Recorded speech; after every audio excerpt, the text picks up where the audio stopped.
राक्षस शब्द से जुड़ा भय भारतीय समाज और मानस में किसी प्राकृतिक सत्य के रूप में नहीं, बल्कि एक लंबे वैचारिक, सामाजिक और ऐतिहासिक निर्माण के रूप में विकसित हुआ है, जिसे समझने के लिए हमें वैदिक काल से लेकर पुराणिक और मध्यकालीन व्याख्याओं तक की पूरी यात्रा को देखना पड़ता है। प्रारंभिक वैदिक ग्रंथों में राक्षस शब्द का प्रयोग किसी एक निश्चित जाति या जन्म से बुरे प्राणी के लिए नहीं किया गया था, बल्कि यह शब्द उन शक्तियों, समूहों या प्रवृत्तियों के लिए प्रयुक्त होता था जो वैदिक यज्ञ प्रधान व्यवस्था, देव केंद्रित अनुष्ठानों और ब्राह्मणीय सामाजिक अनुशासन के बाहर या उसके विरोध में थीं। संस्कृत की रक्ष धातु, जिससे राक्षस शब्द का व्युत्पत्तिगत संबंध जोड़ा जाता है, का मूल अर्थ है रक्षा करना, संरक्षित करना या किसी सीमांत क्षेत्र की निगरानी करना, जिससे यह संकेत मिलता है कि आरंभिक काल में राक्षस शब्द उन समुदायों के लिए भी प्रयुक्त हो सकता है जो वन, पर्वत, सीमावर्ती क्षेत्रों या अलग प्रकार की जीवन पद्धति में रहते थे और जो वैदिक सभ्यता के केंद्रीय ढांचे से भिन्न थे। जैसे जैसे वैदिक समाज का विस्तार हुआ, कृषि आधारित अर्थव्यवस्था, यज्ञ, देव पूजा और वर्ण व्यवस्था मजबूत होती गई, वैसे वैसे जो समूह इस व्यवस्था में समाहित नहीं थे या जिन्होंने इसे स्वीकार नहीं किया, उन्हें अन्य के रूप में देखा जाने लगा और यही अन्यता धीरे धीरे कथाओं में भय का रूप लेने लगी। रामायण और कुछ पुराणों में राक्षसों को हिंसक, मांसाहारी या यज्ञ विरोधी दिखाया जाना इसी सांस्कृतिक और वैचारिक टकराव का परिणाम है, न कि इस बात का प्रमाण कि वे सभी नैतिक रूप से पतित या अमानवीय थे। जब इन ग्रंथों का प्रसार लोक भाषाओं में हुआ, तो उनके दार्शनिक, प्रतीकात्मक और सामाजिक संदर्भ सरल कथा रूप में बदल दिए गए, जिससे राक्षस शब्द का गूढ़ अर्थ लुप्त होता चला गया और उसकी जगह एक डरावनी, विकृत छवि ने ले ली। मध्यकालीन भक्ति साहित्य, लोकनाट्य, कथावाचन और धार्मिक उपदेशों ने इस छवि को और गहरा किया, क्योंकि जनमानस को प्रभावित करने के लिए स्पष्ट नायक और खलनायक की आवश्यकता मानी गई और राक्षस इस भूमिका के लिए सबसे उपयुक्त बना दिए गए। इस पूरी प्रक्रिया में यह तथ्य लगभग भुला दिया गया कि वही ग्रंथ विभीषण जैसे धर्मनिष्ठ, नीतिपरायण राक्षसों का उल्लेख करते हैं, रावण को महान विद्वान, शिवभक्त और कुशल प्रशासक के रूप में भी स्वीकार करते हैं और यह भी दिखाते हैं कि राक्षस समाज में नियम, शासन, विद्या और परंपरा मौजूद थी। इसलिए राक्षस शब्द से डर पैदा होना किसी वैदिक सत्य का स्वाभाविक परिणाम नहीं, बल्कि इतिहास, सत्ता संघर्ष, सांस्कृतिक भिन्नता, भाषाई सरलीकरण और कथाशैली के परिवर्तन से निर्मित एक मानसिक संरचना है, जिसने समय के साथ एक जटिल मानव और वैचारिक समूह को सिर्फ बुराई के प्रतीक में बदल दिया। राक्षस शब्द की वैदिक उत्पत्ति को समझना इस विषय का सबसे महत्वपूर्ण आधार है, क्योंकि यहीं से यह स्पष्ट होता है कि बाद के काल में जिस शब्द को भय, क्रूरता और अमानवीयता से जोड़ दिया गया, उसका मूल अर्थ इससे बिल्कुल अलग और कहीं अधिक जटिल था। संस्कृत व्याकरण और वैदिक भाषा विज्ञान के अनुसार राक्षस शब्द का संबंध मुख्य रूप से रक्ष धातु से माना जाता है, जिसका मूल अर्थ है रक्षा करना, सुरक्षित रखना, निगरानी करना, संरक्षित करना या सीमाओं की देखरेख करना। वैदिक संस्कृत में रक्षा, रक्षक और रक्षण जैसे शब्द इसी धातु से निकले हैं और यह अपने आप में इस बात का संकेत है कि प्रारंभिक वैदिक चेतना में राक्षस शब्द किसी जन्मजात दुष्ट सत्ता का द्योतक नहीं था। ऋग्वेद में जहाँ जहाँ राक्षस शब्द आता है, वहाँ उसका प्रयोग प्रायः उन शक्तियों या प्रवृत्तियों के लिए हुआ है जो यज्ञीय अनुशासन, देव केंद्रित कर्मकांड या वैदिक सामाजिक व्यवस्था में बाधा उत्पन्न करती थीं, न कि किसी विशिष्ट जाति या जैविक प्राणी के रूप में।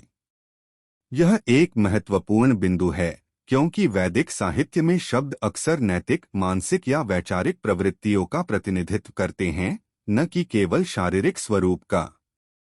कुछ वैदिक विद्वान यह भी मानते हैं कि राक्षस शब्द का एक अर्थ जो अपनी रक्षा स्वयं करता है या जो अपने क्षेत्र और परंपरा की रक्षा करता है भी हो सकता है, जिससे यह संकेत मिलता है कि ये वे समुदाय या समूह थे जो वैदिक मुख्य धारा से अलग अपनी स्वतंत्र सामाजिक सांस्कृतिक संरचना बनाए हुए थे।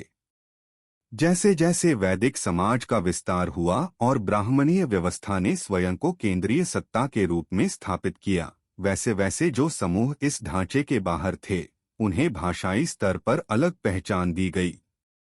यही कारण है कि राक्षस शब्द धीरे धीरे एक तटस्थ या वर्णनात्मक शब्द से मूल्य निर्णायक शब्द बनता चला गया। बाद के ब्राह्मण ग्रंथों और पुराणों में इसका अर्थ और अधिक संकुचित हो गया, जहां राक्षस को उन प्रवृत्तियों से जोड़ दिया गया जो धर्म, यज्ञ और सामाजिक नियमों के विरुद्ध मानी गईं। लेकिन यह ध्यान रखना आवश्यक है कि यह परिवर्तन शब्द के मूल अर्थ का नहीं, बल्कि सामाजिक दृष्टिकोण का परिवर्तन था। वैदिक भाषा में एक ही शब्द समय और संदर्भ के साथ अपना अर्थ बदल सकता है, और राक्षस इसका सबसे बड़ा उदाहरण है। इसीलिए यदि हम केवल पौराणिक या लोककथात्मक अर्थों के आधार पर राक्षस शब्द को समझते हैं, तो हम उसके वैदिक मूल के साथ अन्याय करते हैं। वास्तविकता यह है कि राक्षस शब्द की उत्पत्ति किसी राक्षसी दुष्ट प्राणी को परिभाषित करने के लिए नहीं हुई थी, बल्कि यह उन शक्तियों, समुदायों या मानसिक प्रवृत्तियों के लिए था जो वैदिक व्यवस्था से भिन्न थीं, और बाद के काल में उसी भिन्नता को भय और बुराई के रूप में स्थापित कर दिया गया।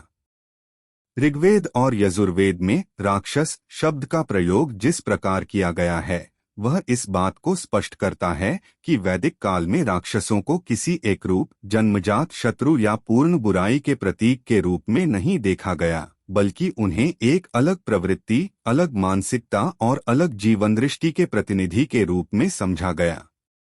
ऋग्वेद में जहाँ जहाँ राक्षस शब्द आता है, वहाँ उसका संदर्भ प्रायः यज्ञ, देव पूजा या ऋत, कॉस्मिक ऑर्डर में बाधा डालने वाली शक्तियों से जुड़ा होता है, लेकिन यह बाधा नैतिक अधमता के कारण नहीं, बल्कि वैचारिक असहमति या भिन्न आस्था के कारण दिखाई देती है। वैदिक समाज में यज्ञ केवल धार्मिक कर्म नहीं था, बल्कि सामाजिक, आर्थिक और ब्रह्मांडीय संतुलन का केंद्र माना जाता था। इसलिए जो शक्तियां या समूह यज्ञ पद्धति को स्वीकार नहीं करते थे या उससे अलग जीवन प्रणाली अपनाते थे, उन्हें राक्षस प्रवृत्ति के रूप में वर्णित किया गया। यजुर्वेद में भी राक्षसों का उल्लेख उन तत्वों के रूप में मिलता है जो यज्ञीय अनुशासन को भंग करते हैं, परंतु कहीं भी यह नहीं कहा गया कि वे सभी अधार्मिक, अनैतिक या अमानवीय हैं, बल्कि कई मंत्रों में यह संकेत मिलता है कि वे शक्तिशाली, संगठित और अपने नियमों में बंधे हुए हैं। यह भेद अत्यंत महत्वपूर्ण है, क्योंकि वैदिक साहित्य में शत्रु का अर्थ आधुनिक अर्थों में नैतिक दुष्टता नहीं, बल्कि उस तत्व से होता है जो ऋत के प्रवाह में बाधा उत्पन्न करता है। इसी कारण देव और राक्षस का विभाजन अच्छाई और बुराई की सरल रेखा पर नहीं, बल्कि ऋत के पालन और ऋत से विचलन के आधार पर किया गया। ऋग्वेद के कुछ सूक्तों में राक्षसों को छलकारी या मायावी कहा गया है, लेकिन यह माया भी नैतिक पतन का प्रमाण नहीं, बल्कि अलग प्रकार की शक्ति साधना और ज्ञान पद्धति का संकेत है, क्योंकि माया शब्द स्वयं वैदिक काल में सृजनात्मक और रहस्यमय शक्ति के लिए प्रयुक्त होता था। यह भी ध्यान देने योग्य है कि वैदिक देवता स्वयं भी माया और छल का प्रयोग करते हैं, पर उन्हें राक्षस नहीं कहा जाता, जिससे स्पष्ट होता है कि राक्षस की पहचान किसी एक गुण से नहीं, बल्कि संपूर्ण प्रवृत्ति से जुड़ी थी। इस प्रकार ऋग्वेद और यजुर्वेद में राक्षसों को ऐसे समुदायों या शक्तियों के रूप में देखा गया है जो वैदिक मुख्य धारा से भिन्न थे, जिनकी आस्था, अनुष्ठान और सामाजिक संरचना अलग थी, और जिनका संघर्ष देवताओं से नैतिक नहीं, बल्कि दृष्टिकोण और व्यवस्था का संघर्ष था। बाद के पुराणिक काल में इस सूक्ष्म भेद को भुला दिया गया और राक्षसों को सरल रूप से दुष्ट शत्रु बना दिया गया, लेकिन वैदिक ग्रंथों की मूल दृष्टि यह बताती है कि राक्षस न तो स्वभावतः बुरे थे और न ही पूर्णतः शत्रु, बल्कि वे उस विविधता के प्रतीक थे जिसे वैदिक समाज ने कभी स्वीकार किया, कभी उससे टकराव किया और कभी कथारूप में सीमित कर दिया। राक्षस, असुर और दैत्य, इन तीनों शब्दों को आज की लोकप्रिय कथाओं और सामान्य समझ में अक्सर एक दूसरे का पर्याय मान लिया जाता है, जबकि वैदिक और प्रारंभिक पुराणिक परंपरा में इन तीनों की पहचान, उत्पत्ति और अर्थ स्पष्ट रूप से भिन्न थे और इन्हें एक ही बुराई के खांचे में रखना मूल ग्रंथों के साथ अन्याय है। सबसे पहले असुर शब्द को देखें तो ऋग्वेद में असुर का अर्थ आज जैसा नकारात्मक नहीं था। प्रारंभिक वैदिक संदर्भों में असुर का अर्थ था शक्तिशाली, प्राणवान या सत्ता रखने वाला, और वरुण, मित्र जैसे देवताओं को भी कई स्थानों पर असुर कहा गया है, जिससे स्पष्ट होता है कि असुर मूलतः सत्ता, अनुशासन और नियम के प्रतीक थे, न कि दुष्टता के। समय के साथ जब देव केंद्रित यज्ञीय परंपरा और ब्राह्मणीय व्यवस्था का वर्चस्व बढ़ा, तब असुर शब्द उन शक्तियों के लिए प्रयुक्त होने लगा जो इस व्यवस्था से अलग थीं या इसके विरोध में खड़ी थीं, और तभी इसका अर्थ नकारात्मक होता चला गया। अब दैत्य शब्द की बात करें तो दैत्य का अर्थ वंशगत है। दैत्य वे थे जो दिति के पुत्र माने गए, अर्थात यह एक विशिष्ट कुल या वंश की पहचान थी, न कि किसी नैतिक गुण की। इसलिए दैत्य होना अपने आप में न अच्छा था न बुरा, बल्कि यह केवल यह बताता था कि वे किस परंपरा या वंश से जुड़े थे। कई दैत्य अत्यंत विद्वान, तपस्वी और नियमबद्ध माने गए हैं, और उनका देवताओं से संघर्ष नैतिक कम और सत्ता संतुलन से अधिक जुड़ा हुआ था। वहीं राक्षस शब्द का प्रयोग इन दोनों से अलग स्तर पर होता है। राक्षस किसी वंश का नाम नहीं, बल्कि एक प्रवृत्ति, जीवन पद्धति और सामाजिक सांस्कृतिक पहचान का सूचक था। वैदिक और ब्राह्मण ग्रंथों में राक्षस उन समूहों या शक्तियों को कहा गया जो यज्ञ प्रधान व्यवस्था, देव पूजा और वैदिक अनुशासन को स्वीकार नहीं करते थे या उनसे भिन्न आचरण रखते थे। इसमें वनवासी, सीमांत समाज, अलग अनुष्ठान करने वाले और वैकल्पिक आस्था रखने वाले समुदाय भी शामिल हो सकते थे। इसलिए जहां असुर सत्ता और अनुशासन के प्रतीक थे, दैत्य वंश परंपरा का संकेत देते थे, वहीं राक्षस सामाजिक और वैचारिक भिन्नता का प्रतिनिधित्व करते थे। बाद के पुराणिक और लोक कथात्मक काल में इन तीनों शब्दों के सूक्ष्म अंतर को भुला दिया गया और कथा सुविधा के लिए उन्हें एक ही खलनायक वर्ग में डाल दिया गया, जिससे यह भ्रम पैदा हुआ कि राक्षस, असुर और दैत्य तीनों एक ही हैं और स्वभावतः बुरे हैं। वास्तविकता यह है कि वैदिक दृष्टि में संघर्ष अच्छाई और बुराई का नहीं, बल्कि रीत, सत्ता, व्यवस्था और प्रवृत्ति का था, और इन तीनों शब्दों का प्रयोग उसी जटिल सामाजिक और दार्शनिक संरचना को व्यक्त करने के लिए किया गया था, जिसे बाद में सरल नैतिक कथाओं में बदल दिया गया।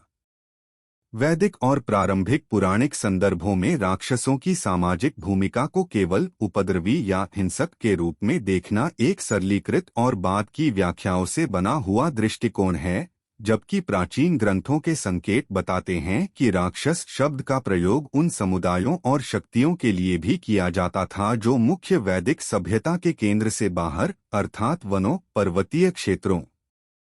सीमांत भूभागों और दुर्गम स्थानों में रहते थे और जिनकी जीवन शैली नगरों और यज्ञ प्रधान समाज से भिन्न थी।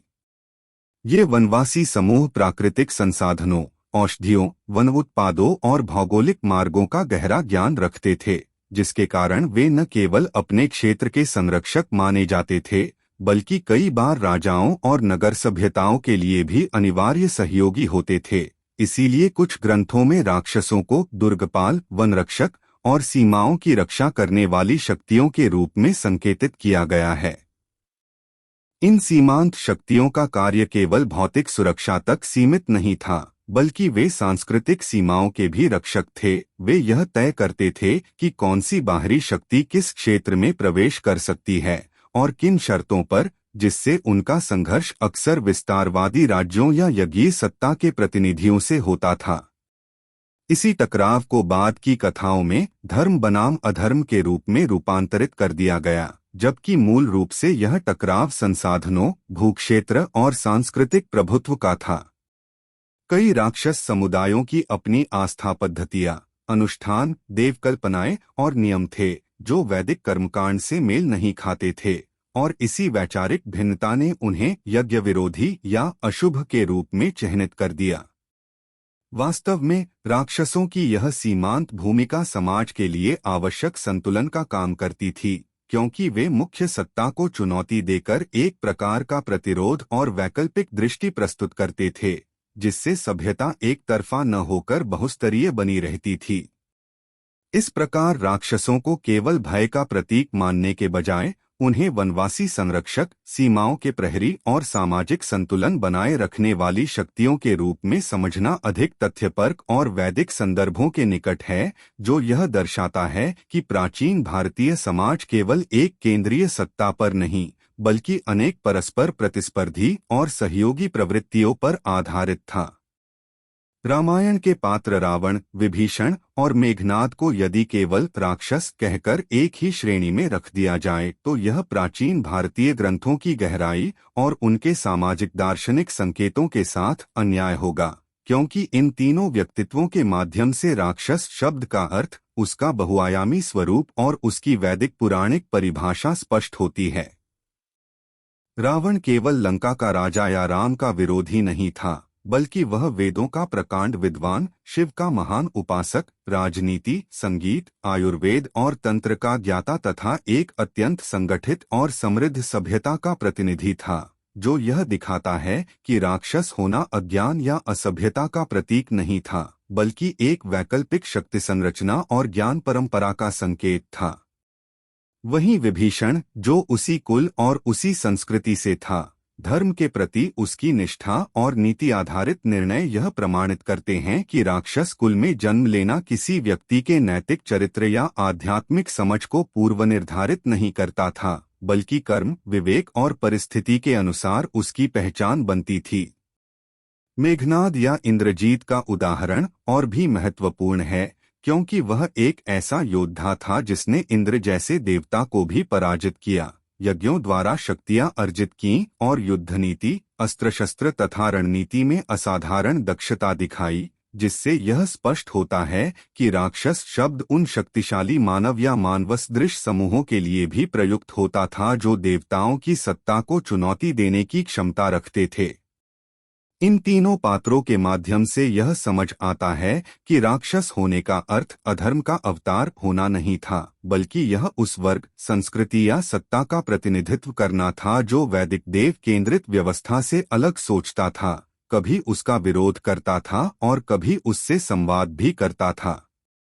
बाद के काल में जब कथाओं को नैतिक द्वंद्व में सरल बनाना आवश्यक समझा गया, तब राक्षसों को एक रूप से नकारात्मक रंग दे दिया गया, लेकिन मूल ग्रंथों और उनके संदर्भों में राक्षस एक जीवंत, जटिल और बौद्धिक रूप से समृद्ध समाज का संकेत देते हैं, जहां रावण जैसी प्रतिभा, विभीषण जैसा विवेक और मेघनाद जैसी वीरता एक ही परंपरा के भीतर सहअस्तित्व में थी। वैदिक, ब्राह्मण और प्रारंभिक पुराणिक ग्रंथों का निष्पक्ष और पाठाधारित अध्ययन यह स्पष्ट करता है कि राक्षसों को केवल देवताओं के जन्मजात शत्रु के रूप में देखना एक बाद की धार्मिक नैतिक व्याख्या है, न कि प्रारंभिक वैदिक यथार्थ। ऋग्वेद में देव और राक्षस शब्द किसी स्थायी नैतिक वर्गीकरण को नहीं दर्शाते, बल्कि वे अलग अलग चेतनात्मक प्रवृत्तियों, जीवन शैलियों और सत्ता संरचनाओं के सूचक हैं। देव शब्द मूलतः दिव धातु से निकला है, जिसका अर्थ है प्रकाश, व्यवस्था और यज्ञीय प्रणाली, जबकि राक्षस रक्ष धातु से संबंधित है, जिसका एक अर्थ संरक्षण, सीमाओं की रक्षा और स्वायत्त क्षेत्र की सुरक्षा भी है। इस दृष्टि से देव और राक्षस के बीच संघर्ष अच्छाई बनाम बुराई का नहीं, बल्कि दो समानांतर सत्ता मॉडलों का टकराव था। देवता मुख्यतः यज्ञ आधारित सामाजिक व्यवस्था, आकाशीय देवत्व और ब्राह्मणिक अनुशासन से जुड़े थे, जबकि राक्षस पृथ्वी केंद्रित, वनवासी या सीमांत क्षेत्रों में बसे हुए, प्राकृतिक संसाधनों पर आधारित स्वतंत्र शासन प्रणालियों के प्रतिनिधि थे। यही कारण है कि कई राक्षस वेदज्ञानी, तपस्वी, यज्ञकर्ता और अत्यंत संगठित राजनीतिक शक्ति के धारक थे, जैसे रावण, बाणासुर, कालनेमी और मेघनाद। यदि राक्षस केवल अधर्मी या अराजक होते, तो वे तपस्या द्वारा ब्रह्मा, शिव या अन्य देवताओं से वर प्राप्त नहीं कर सकते थे। यह तथ्य स्वयं दर्शाता है कि वे उसी ब्रह्मांडीय नियम के अंतर्गत कार्यरत थे। देवराक्षस संघर्ष का मूल कारण प्रायः यज्ञीय अधिकार, भूभाग, सत्ता विस्तार, संसाधनों का नियंत्रण और आध्यात्मिक प्रभुत्व था, न कि नैतिक पतन। कई ग्रंथों में यह भी संकेत मिलता है कि जब राक्षस सत्ता में संतुलन बनाए रखते थे, तब उन्हें तत्काल नष्ट नहीं किया गया, लेकिन जैसे ही शक्ति असंतुलन उत्पन्न हुआ, संघर्ष अपरिहार्य हो गया। इसलिए राक्षसों को देवताओं का शाश्वत शत्रु कहना वैदिक संदर्भ में गलत है। वे उसी ब्रह्मांडीय व्यवस्था की एक वैकल्पिक शक्तिधारा थे, जिनका विरोध देवताओं से इसलिए हुआ क्योंकि दोनों पक्ष समान स्तर की चेतना, शक्ति और शासन क्षमता रखते थे। यह संघर्ष नैतिक नहीं, सत्ता और विचारधारा का संघर्ष था। पुराणों में राक्षसों की छवि जिस तरह से क्रमिक रूप से बदलती हुई दिखाई देती है, वह केवल धार्मिक कथा विकास का परिणाम नहीं है, बल्कि सामाजिक, राजनीतिक और वैचारिक परिवर्तनों का भी गहरा संकेत देती है। प्रारंभिक वैदिक संदर्भों में जहां राक्षस एक विशिष्ट प्रवृत्ति, स्वतंत्र सत्ता और अलग जीवन पद्धति के प्रतिनिधि थे, वहीं पुराणिक काल तक आते आते उनकी पहचान धीरे धीरे नकारात्मक, विकृत और भयावह रूप में स्थापित की जाने लगती है। इसका मुख्य कारण यह था कि पुराणों की रचना ऐसे समय में हुई जब ब्राह्मणिक यज्ञीय व्यवस्था को एक स्थिर और सर्वमान्य सामाजिक ढांचे के रूप में स्थापित किया जा रहा था, और जो भी शक्तियां इस व्यवस्था के बाहर थीं या इसे चुनौती देती थीं, उन्हें प्रतीकात्मक रूप से अधर्म, अव्यवस्था या विनाश से जोड़ा गया। कई राक्षस जो पहले वेदज्ञानी, तपस्वी और शासन कुशल माने जाते थे, पुराणों में धीरे धीरे काम, क्रोध, लोभ और अहंकार के प्रतीक बना दिए गए, ताकि नैतिक शिक्षा को सरल और प्रभावी ढंग से प्रस्तुत किया जा सके। यह परिवर्तन अचानक नहीं हुआ, बल्कि कथा संरचना, प्रतीकवाद और जनमानस की समझ के अनुसार क्रमशः विकसित हुआ। उदाहरण के लिए, रावण जैसे पात्र को एक महान विद्वान, शिवभक्त और कुशल प्रशासक होने के बावजूद उसकी शक्ति के दुरुपयोग के कारण पतन का प्रतीक बनाया गया, जिससे यह संदेश दिया जा सके कि ज्ञान यदि अनुशासन और संतुलन से रहित हो जाए तो वह विकृति में बदल सकता है। इस प्रक्रिया में राक्षस शब्द स्वयं एक नैतिक चेतावनी का रूप लेने लगा, जहां वह किसी विशेष जाति या सत्ता का नहीं, बल्कि अनियंत्रित चेतना और शक्ति के दुरुपयोग का संकेत बन गया। इसलिए पुराणों में राक्षसों का विकृतीकरण किसी ऐतिहासिक समुदाय को बदनाम करने से अधिक एक वैचारिक उपकरण था, जिसका उद्देश्य समाज को यह समझाना था कि चाहे कोई कितना ही ज्ञानी या शक्तिशाली क्यों न हो, यदि वह धर्म, संतुलन और उत्तरदायित्व से हट जाए तो उसका पतन निश्चित है। यही कारण है कि पुराणों में राक्षसों की छवि ज्ञान से विकृति तक की एक प्रतीकात्मक यात्रा के रूप में सामने आती है, न कि केवल अच्छाई बुराई की सीधी रेखा के रूप में। राक्षसों को धीरे धीरे पूर्ण बुराई के प्रतीक के रूप में स्थापित किया जाना किसी एक ग्रंथ, एक कथा या एक काल की देन नहीं था, बल्कि यह एक लंबी वैचारिक और कथात्मक प्रक्रिया का परिणाम था, जिसमें समाज, सत्ता, धर्म और जनमानस की आवश्यकताओं ने महत्वपूर्ण भूमिका निभाई। प्रारंभिक वैदिक काल में जहां देव, असुर और राक्षस को अलग अलग प्रवृत्तियों और जीवन पद्धतियों के रूप में देखा गया था, वहीं उत्तर वैदिक और विशेष रूप से पुराणिक काल में कथाओं का उद्देश्य केवल इतिहास दर्ज करना नहीं रहा, बल्कि नैतिक शिक्षा देना, सामाजिक अनुशासन बनाए रखना और एक आदर्श आचार संहिता स्थापित करना भी बन गया। इस प्रक्रिया में कथाओं को सरल, स्पष्ट और भावनात्मक रूप से प्रभावी बनाना आवश्यक था, और इसके लिए एक स्पष्ट नायक और खलनायक की संरचना बनाई गई। देवताओं को व्यवस्था, धर्म और सामाजिक संतुलन का प्रतिनिधि बनाया गया, जबकि राक्षसों को उस व्यवस्था के बाहर खड़ी शक्तियों के रूप में प्रस्तुत किया गया, जिससे वे स्वाभाविक रूप से नकारात्मक छवि में ढलते चले गए। समय के साथ साथ कथाओं में राक्षसों के गुणों का चयनात्मक चित्रण होने लगा। उनके ज्ञान, तपस्या और शासन कौशल को गौण किया गया, जबकि उनके अहंकार, क्रोध और शक्ति दुरुपयोग को प्रमुखता दी गई, ताकि कथा का नैतिक संदेश अधिक तीव्र और स्पष्ट हो सके। लोक कथाओं, नाटकों, कथकली, रामलीला और बाद में लोकप्रिय साहित्य ने इस छवि को और भी सुदृढ़ कर दिया, जहां राक्षस का अर्थ केवल भय, हिंसा और अधर्म से जोड़ दिया गया। इसके अतिरिक्त राजनीतिक और सामाजिक दृष्टि से भी यह उपयोगी था कि सीमांत, वनवासी या वैकल्पिक सत्ता संरचनाओं को नकारात्मक रूप में दिखाया जाए, ताकि केंद्रित सामाजिक व्यवस्था को वैधता मिल सके। इस प्रकार कथाएं केवल धार्मिक आख्यान नहीं रहीं, बल्कि जनमानस को दिशा देने का साधन बन गईं, और उसी क्रम में राक्षस पूर्ण बुराई का प्रतीक बनते चले गए। वास्तविकता यह है कि यह परिवर्तन ऐतिहासिक और वैचारिक संदर्भों से जुड़ा हुआ था, न कि इस निष्कर्ष से कि राक्षस जन्मजात या सर्वथा बुरे थे। कथाओं ने उन्हें ऐसा इसलिए बनाया ताकि समाज जटिल सत्ता संघर्षों और वैचारिक भिन्नताओं को सरल नैतिक रूपकों के माध्यम से समझ सके। वैदिक मनोविज्ञान की दृष्टि से राक्षस किसी बाहरी प्रजाति या केवल पौराणिक दैत्य नहीं हैं, बल्कि वे मानव स्वभाव की उन प्रवृत्तियों के प्रतीक हैं जो जब असंतुलित, अनियंत्रित और अहंकार प्रधान हो जाती हैं, तब विनाशकारी रूप धारण कर लेती हैं। उपनिषदों, गीता और ब्राह्मण ग्रंथों में मनुष्य को केवल शरीर नहीं, बल्कि गुणों, वासनाओं, संस्कारों और चेतनास्तरों का समुच्चय माना गया है, और इन्हीं ग्रंथों में यह स्पष्ट संकेत मिलता है कि देव, असुर और राक्षस कोई स्थायी जातियां नहीं, बल्कि चेतना की अवस्थाएं हैं। राक्षस प्रवृत्ति उस मानसिक स्थिति को दर्शाती है जहां व्यक्ति तीव्र बुद्धि शक्ति, साहस और इच्छा शक्ति तो रखता है, लेकिन उसमें करुणा, संयम और आत्मनियंत्रण का अभाव होता है।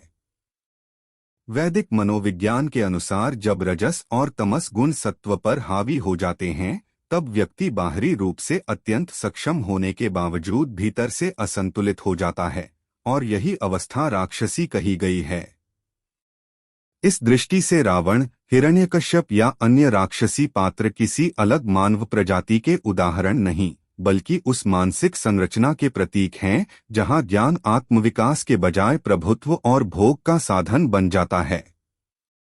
वैदिक ग्रंथ यह भी बताते हैं कि यही राक्षसी प्रवृत्ति प्रत्येक मनुष्य के भीतर संभावित रूप से विद्यमान रहती है, और परिस्थितियां, सत्ता, भय या अहंकार इसे सक्रिय कर सकते हैं। इसलिए राक्षस और मानव स्वभाव के बीच संबंध बाहरी नहीं, आंतरिक है। यह चेतना का प्रश्न है, जन्म का नहीं। यही कारण है कि एक ही कुल में प्रहलाद जैसे सात्विक और हिरण्यकश्यप जैसे राक्षसी स्वभाव वाले व्यक्ति उत्पन्न होते हैं, जिससे यह स्पष्ट होता है कि वैदिक दृष्टि मनुष्य को स्थायी रूप से अच्छा या बुरा नहीं ठहराती, बल्कि उसे परिवर्तनशील चेतना के रूप में देखती है। इस प्रकार राक्षस वैदिक मनोविज्ञान में मानव चेतना की वह अवस्था है जहां शक्ति तो प्रचुर होती है, लेकिन विवेक और संतुलन के अभाव में वही शक्ति भय और विनाश का कारण बन जाती है, और यही इस अवधारणा की सबसे गहरी और प्रासंगिक शिक्षा है।